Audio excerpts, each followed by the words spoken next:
আসসালামু আলাইকুম, কেমন আছেন সবাই? আশা করছি সকলেই খুব ভালো আছেন। আজ আমি আপনাদের বানিয়ে দেখাবো এগ চাউমিন রেসিপি। এটি একেবারে ঝরঝরে আর দোকানের মতো স্বাদ নিয়ে আসার জন্য ভিডিওটি স্কিপ না করে পুরোপুরি দেখার অনুরোধ রইল।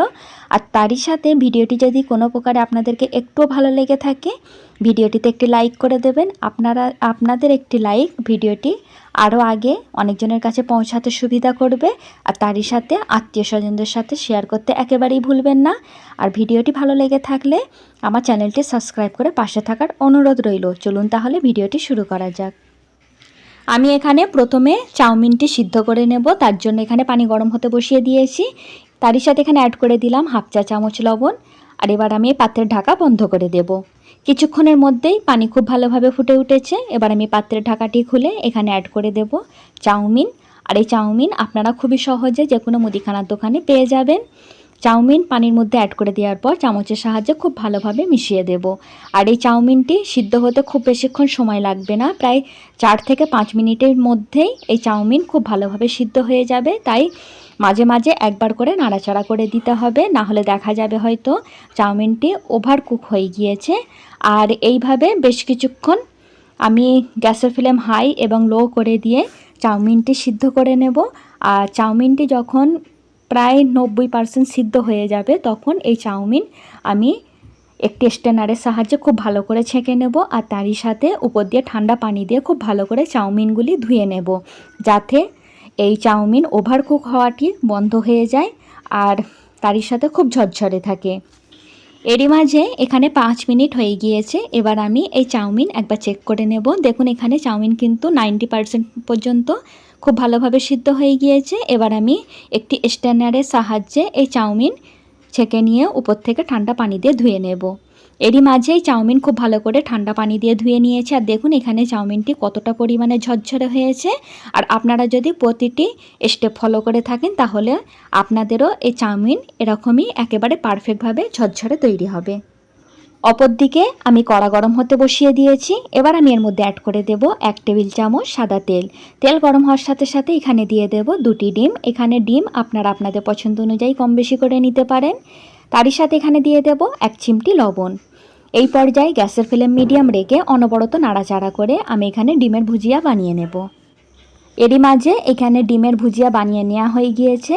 এবার আমি এই ডিমের ভুজিয়া আলাদা একটি পাত্রে উঠিয়ে রাখব। এই ডিমের ভুজিয়া আমি আলাদা প্লেটের মধ্যে ঢেলে নিয়ে এটি সাইডে রেখে দেব। আর তারই সাথে আমি আবারও এই কড়াটি একটি টিস্যু পেপারের সাহায্যে খুব ভালো করে পরিষ্কার করে মুছে নেব। এরই মাঝে কড়া পরিষ্কার করে নেওয়া হয়ে গেছে। এবার আমি এখানে আবারও অ্যাড করে দিলাম প্রায় 1.5 টেবিল চামচ সাদা তেল। তেল হালকা গরম হওয়ার সাথে সাথে এখানে অ্যাড করে দিলাম একটি মাঝারি সাইজের পেঁয়াজ। আমি একটু মোটা মোটা করে কেটে নিয়েছিলাম, সেই কেটে রাখা পেঁয়াজ এখানে অ্যাড করে দেব। আর অনবরত নাড়াচাড়া করে হালকা গোলাপি রং হওয়া পর্যন্ত ভেজে নেব, যাতে এখানে পেঁয়াজের মধ্যে তাড়াতাড়ি কালার চলে আসে। তাই আমি এখানে হাফ চা চামচ লবণ অ্যাড করে দিলাম। দেওয়ার পর গ্যাসের ফ্লেম মিডিয়াম টু লো রেখে অনবরত নাড়াচাড়া করে হালকা পিঙ্ক করে ভেজে নেব। এরই মাঝে লাইট পিঙ্ক হয়ে গিয়েছে। এবার আমি এখানে অ্যাড করে দেব ক্যাপসিকাম। এখানে আমি একটি বড় সাইজের ক্যাপসিকামের অর্ধেক ক্যাপসিকাম নিয়ে সরু সরু করে কেটে নিয়েছি, সেই ক্যাপসিকাম এখানে অ্যাড করে দিলাম। দেওয়ার পর অনবরত নাড়াচাড়া করে প্রায় 1 মিনিট মতো ভেজে নিয়েছি। ভেজে নেওয়ার পর আমি এখানে অ্যাড করে দেব টমেটো। আর টমেটোটিকেও আমি এরকম লম্বা লম্বা করে কেটে নিয়েছি। এখানে আপনারা আপনাদের পছন্দ অনুযায়ী আরও কিছু সবজি যদি অ্যাড করতে চান অ্যাড করতে পারেন। এবার আমি এই সবজিগুলি 2 মিনিট মতো গ্যাস লো ফ্লেমে একটু সিদ্ধ করে নেব। আর এরই মাঝে 2 মিনিট হয়ে গিয়েছে। আর তারই সাথে দেখুন এখানে সবজিগুলি বেশ অনেকটাই সিদ্ধ হয়ে গিয়েছে, আর একেবারে নরম করে নেওয়া যাবে না। এবার আমি এর মধ্যে অ্যাড করে দেব চিলি সস হাফ চা চামচ, সয়া সস দিয়ে দেব 1 টেবিল চামচ, আর তারই সাথে দিয়ে দেব হোয়াইট ভিনেগার 1 টেবিল চামচ। দেওয়ার পর আমি আবারও এই মশলাটি গ্যাসের ফ্লেম লো রেখে একটু নাড়াচাড়া করে নেব। এরই মাঝে 1 মিনিট মতো নাড়াচাড়া করে নিয়েছি। এবার আমি এর মধ্যে অ্যাড করে দেব আগে থেকে সিদ্ধ করে রাখা চাউমিন। দেখুন এখানে চাউমিনগুলি কিন্তু খুবই সুন্দরভাবে একেবারে ঝরঝরে এখনও পর্যন্ত আছে। এই চাউমিন অ্যাড করে দেওয়ার পর আমি আবারও এই মশলার সাথে চাউমিন খুব ভালো করে মিশিয়ে নেব। আর এরই মাঝে চাউমিনের সাথে এই মশলা কিন্তু খুব ভালোভাবে মিশিয়ে নেওয়া হয়ে গিয়েছে। এখানে লবণ কিছুটা কম বলে মনে হয়েছিল, তাই আমি আবারও কিছুটা লবণ এখানে অ্যাড করে দিলাম। আর তারই সাথে অ্যাড করে দেব হাফ টেবিল চামচ চাউমিন মশলা। এটি আপনারা যে কোনো মুদিখানার দোকানে খুব সহজে পেয়ে যাবেন। আর এই মশলাটির মধ্যে অনেক রকম ফ্লেভার একসাথে অ্যাড করা থাকে, তাই এখানে আলাদা করে আর কোনো মশলা অ্যাড করার কোনো প্রয়োজন নেই। আর এই মশলাটি অ্যাড করার ফলে এখানে চাউমিনের স্বাদ কিন্তু অনেকটাই বেড়ে যায়। এবার আমি এখানে অ্যাড করে দেব আগে থেকে ভেজে রাখা ডিম। এই ডিম দেওয়ার পর আবারও আমি চাউমিনের সাথে খুব ভালো করে মিশিয়ে নেব। আর এই পর্যায়ে গ্যাসের ফ্লেম আমি অফ করে দেব, দিয়ে এই ডিম খুব ভালোভাবে মিশিয়ে নেব। আর এরই মাঝে দেখুন এখানে ডিম মিশিয়ে নেওয়া হয়ে গিয়েছে। এবার আমি এই চাউমিন ডিশ আউট করে নেব।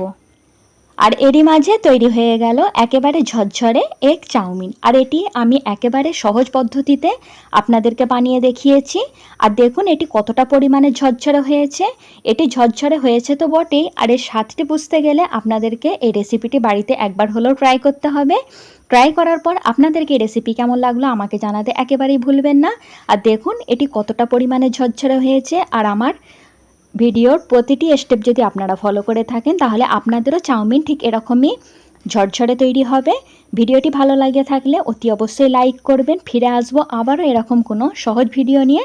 ততদিন সুস্থ থাকবেন, ভালো থাকবেন। আল্লাহ হাফেজ।